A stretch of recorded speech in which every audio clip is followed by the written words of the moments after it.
a video on these coffee grounds. Not those bacon lardons, these coffee grounds.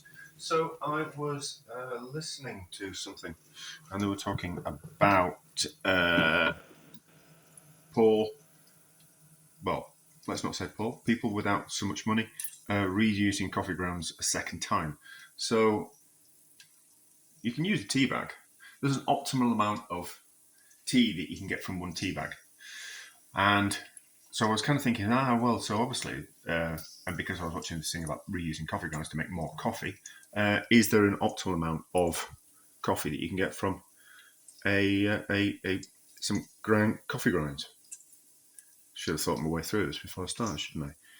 So it was it was poor Italian families in New York when they first arrived in America, and they would give the kids like the second brewing of coffee. It won't be as strong, and I was just kind of quite curious about it. So I've made some coffee. I've drunk the coffee. There's some coffee grounds still in the coffee pot, so we will fill it up halfway. I'll just rinse off the plunger to get rid of any coffee debris off there, and then we'll give that a wash, and then we'll just fill it up halfway. Maybe we can always add a little bit more water, can't we? But we'll just fill that up halfway, give it a stir,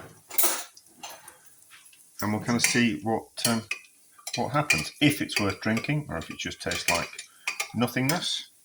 There's a bit of colour to that, isn't there? But I don't know if that's just the... Well, not debris, that's the wrong word, but if that's just the small coffee grounds that have just gone into the water. So I'll let that just sit and go cold, I think. And then the coffee grounds will float down to the bottom of the French press, Cafetiere, and we'll be able to have a look at the coffee that's on top. I'm not going to plunger it down. I think just stirring it would have been enough. So we'll let that go cold, and we'll give it a taste and see what we think. Let's have a look at this coffee. It's had a couple of hours, maybe 3. What's it look like? Oh, it's quite murky. A bit murky, that, isn't it?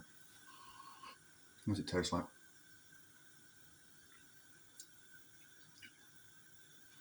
Not terrible. It's not terrible. Let's see if we can put it through a coffee filter. We've got to find some of that, and we'll see what that does to it. I think it's only murky because of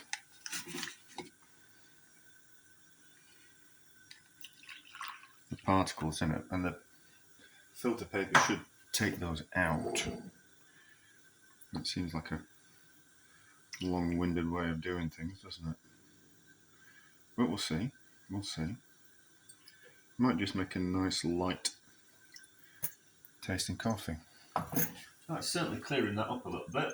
Anyway, we'll let that go through, and then we'll have a look at it. So let's have a look at this coffee. I have filtered it, which is, you've got to take that in consideration, haven't you? Is it kind of worth it? I don't think it would have cleared up any better if I hadn't have put it through a filter coffee paper. Filter coffee paper, coffee filter paper. Don't know.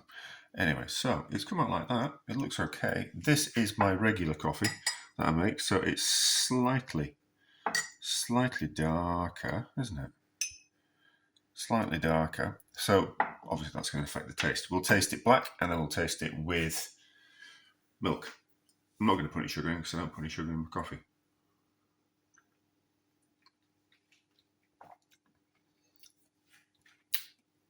It's all right.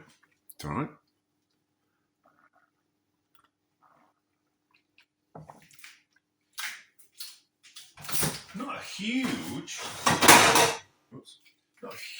amount of difference. Let's put some milk in.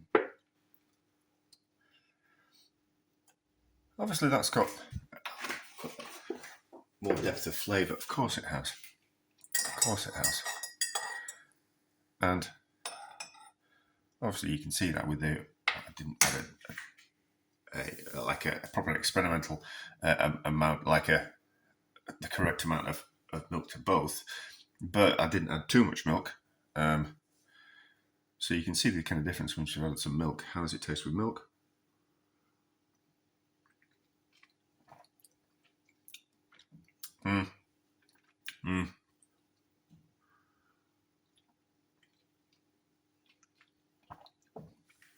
Yeah, I think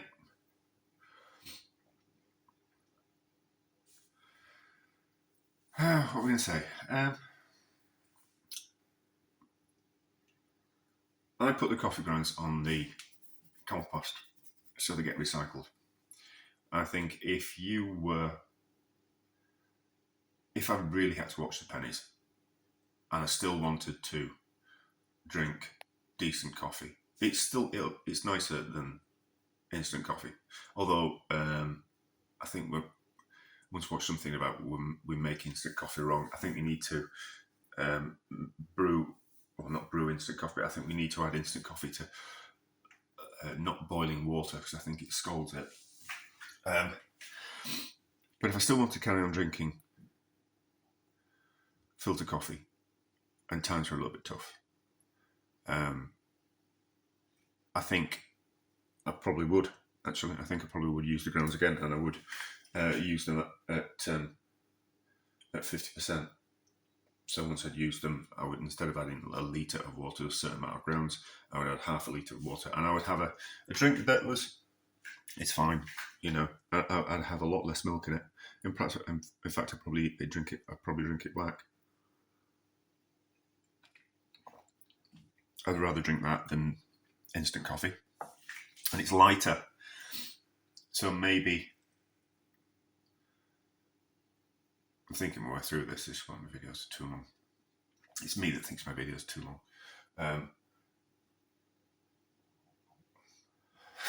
And I suppose that's my brain works relatively fast, so I like things to be information to come out relatively quickly. So that's why I probably think my videos are too long. That would obviously, that's caffeine in that. So type of thing that you could drink that to get you going. You could drink that later on in the day and still have the coffee that was nice and with less caffeine in. So you wouldn't have to think about not being able to have a coffee before a couple of hours before you went to bed. You'd be able to have something a little bit lighter and it'd be nice. Also, I suppose if you wanted to use it in desserts, I think if you wanted to dip some sponge fingers in that and make a tiramisu, that would be fine. But anyway, so I was just curious, and it's all right. It's all right. I think practical, yeah. I think if as I've said, it's all right. And if I was at times a little bit lean, or for some reason coffee was harder to get hold of, or it went up in price by a lot, I'd do that. But there we go. But at the moment, I have the luxury of being able to afford coffee. But there we go. Interesting. Therefore, a success. Something else just kind of sprung to mind. What you could do is you could combine them both. So you could make your coffee go further that way. So what I do is I make coffee in a French press, like that. And then as it gets further down to the bottom, it gets a bit sludgy at the bottom because the filter on the French press isn't particularly it's good, but it's not brilliant. And there's always little bits that kind of get around the edge of the filter. So the last bit, I always pour off into a container and put through a coffee filter anyway. And then I always make my coffee, let it go cold, and then all the sludge goes down to the bottom of the cafetiere. Sludge is horrible, but all the sediment goes down to the bottom. You get a much clearer coffee. I haven't got anything. No. We'll have a look. We might as well. We've made a long video. It might as well be a little bit longer. So I have got some different bits of coffee kicking around. Those can go to the back. So this is some coffee that I've just made. and it's gone cold overnight. So you kind of go, oh, that's relatively clear. And then this is some coffee that's been through a coffee paper. Same again. There, clearer, but it just kind of saves that muddiness at the bottom, and obviously that affects flavour.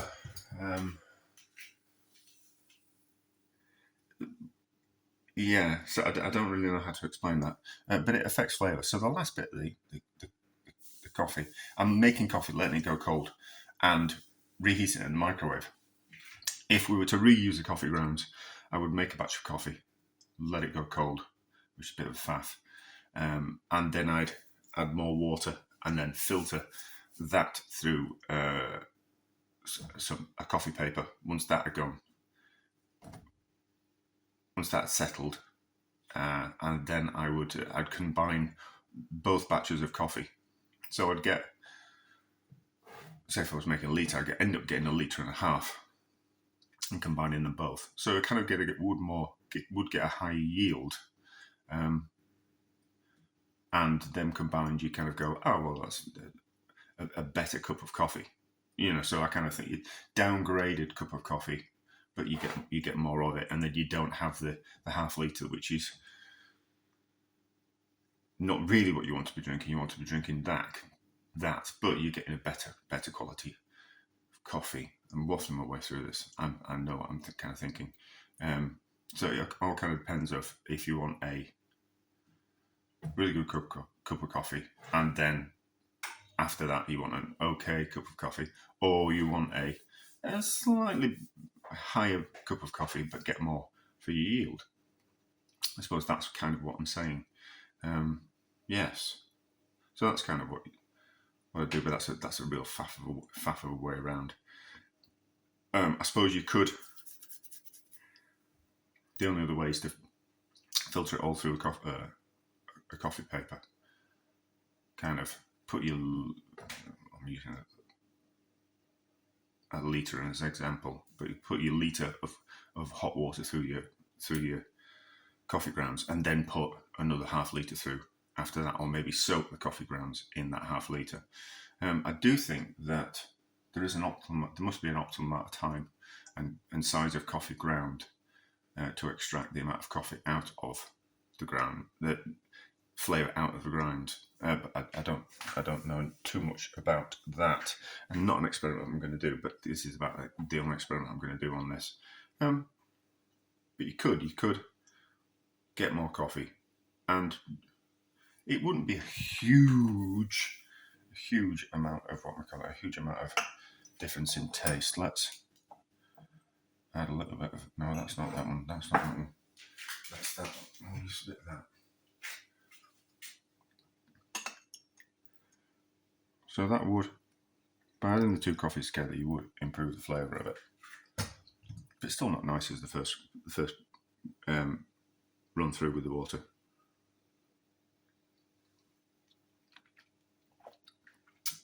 Quite nice, is that? Anyway, so me waffling and learning things and thinking my way through things, which is generally what my channel is about. Anyway, a success